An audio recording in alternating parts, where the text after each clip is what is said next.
ফার্মের মুরগি হচ্ছে এমন একটি খাবার যেটা আমরা দেশের বাইরে থাকি তাদের জন্য ওয়ান অ্যান্ড অনলি অ্যাভেলেবেল খাবার, যেটা কম খরচে খুব সহজলভ্য একটি খাবার, মানে পাওয়া যাবে সবখানেই। তো এটা সবসময় একইভাবে খেতে একদমই ভালো লাগে না, এটা একটু ডিফারেন্টভাবে রান্না করলে সবচেয়ে বেশি মজা হয়। তো আজকে যেভাবে রান্না করেছি ওইভাবে রান্না করলে রুটি, পরোটা, পোলাও সব কিছুর সাথে খেতে দারুণ লাগে।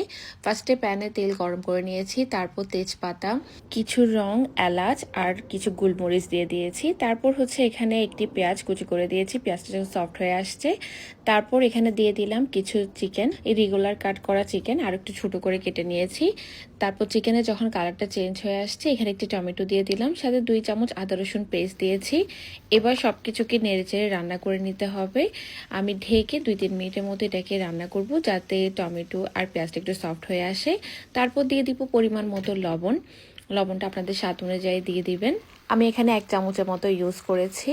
তারপর দিয়ে দিব আধা চামচ হলুদ গুঁড়া, 1.5 চামচ ধনিয়া গুঁড়া, 2 চামচ গরম মশলা, আধা চামচ জিরা গুঁড়া, আরও দিয়ে দিব 2 চামচ লাল মরিচ গুঁড়া।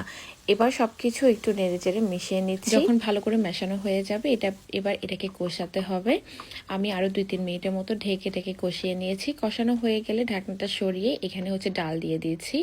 এটা হচ্ছে ছোলার ডাল, যেটা আমি সারা রাত ভিজিয়ে রেখেছিলাম প্রায় আধা কাপের মতো, যেটা এখন ডাবল হয়ে গিয়েছে। এবার হচ্ছে মাছের সাথে মিক্স করে ডালটাকেও 2-3 মিনিটের মতো কষাতে হবে। খুব ভালো করে নেড়েচেড়ে মেশানো হয়ে গেলে এটাকে আমি আরও 2 মিনিটের মতো ঢেকে রান্না করব।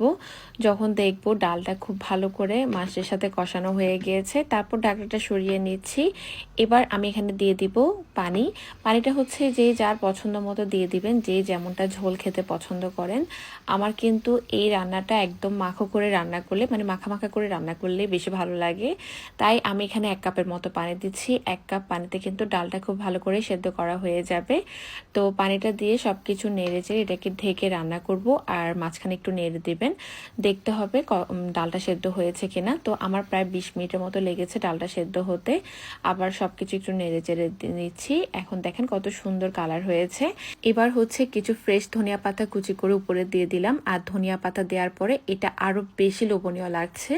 তো এখন হচ্ছে আমি এটাকে গরম গরম সার্ভ করে নিচ্ছি, আমি বাটিতে সার্ভ করব। আর আপনারা চাইলে রুটি, পরোটা, সাদা ভাত, পোলাও সব কিছুর সাথে এটা সার্ভ করতে পারবেন। মেহমান আসলেও কিন্তু এভাবে বানিয়ে দিতে পারবেন, মেহমানরা দেখবেন খুবই পছন্দ করছে। আমার বিশেষ করে ভালো লাগে গরম গরম পরোটা দিয়ে এই ডালটা খেতে, মানে চিকেন ডাল। কিন্তু লোভ সামলাতে পারছিলাম না, তাই হচ্ছে ব্রেড দিয়ে খেয়ে নিচ্ছি, আর ব্রেড দিয়ে খেতে ভীষণ মজা লেগেছে। আপনারাও ট্রাই করতে পারেন। তো সবাই অনেক বেশি ভালো থাকবেন, সুস্থ থাকবেন, আমাদের জন্য দোয়া করবেন। আল্লাহ হাফিজ।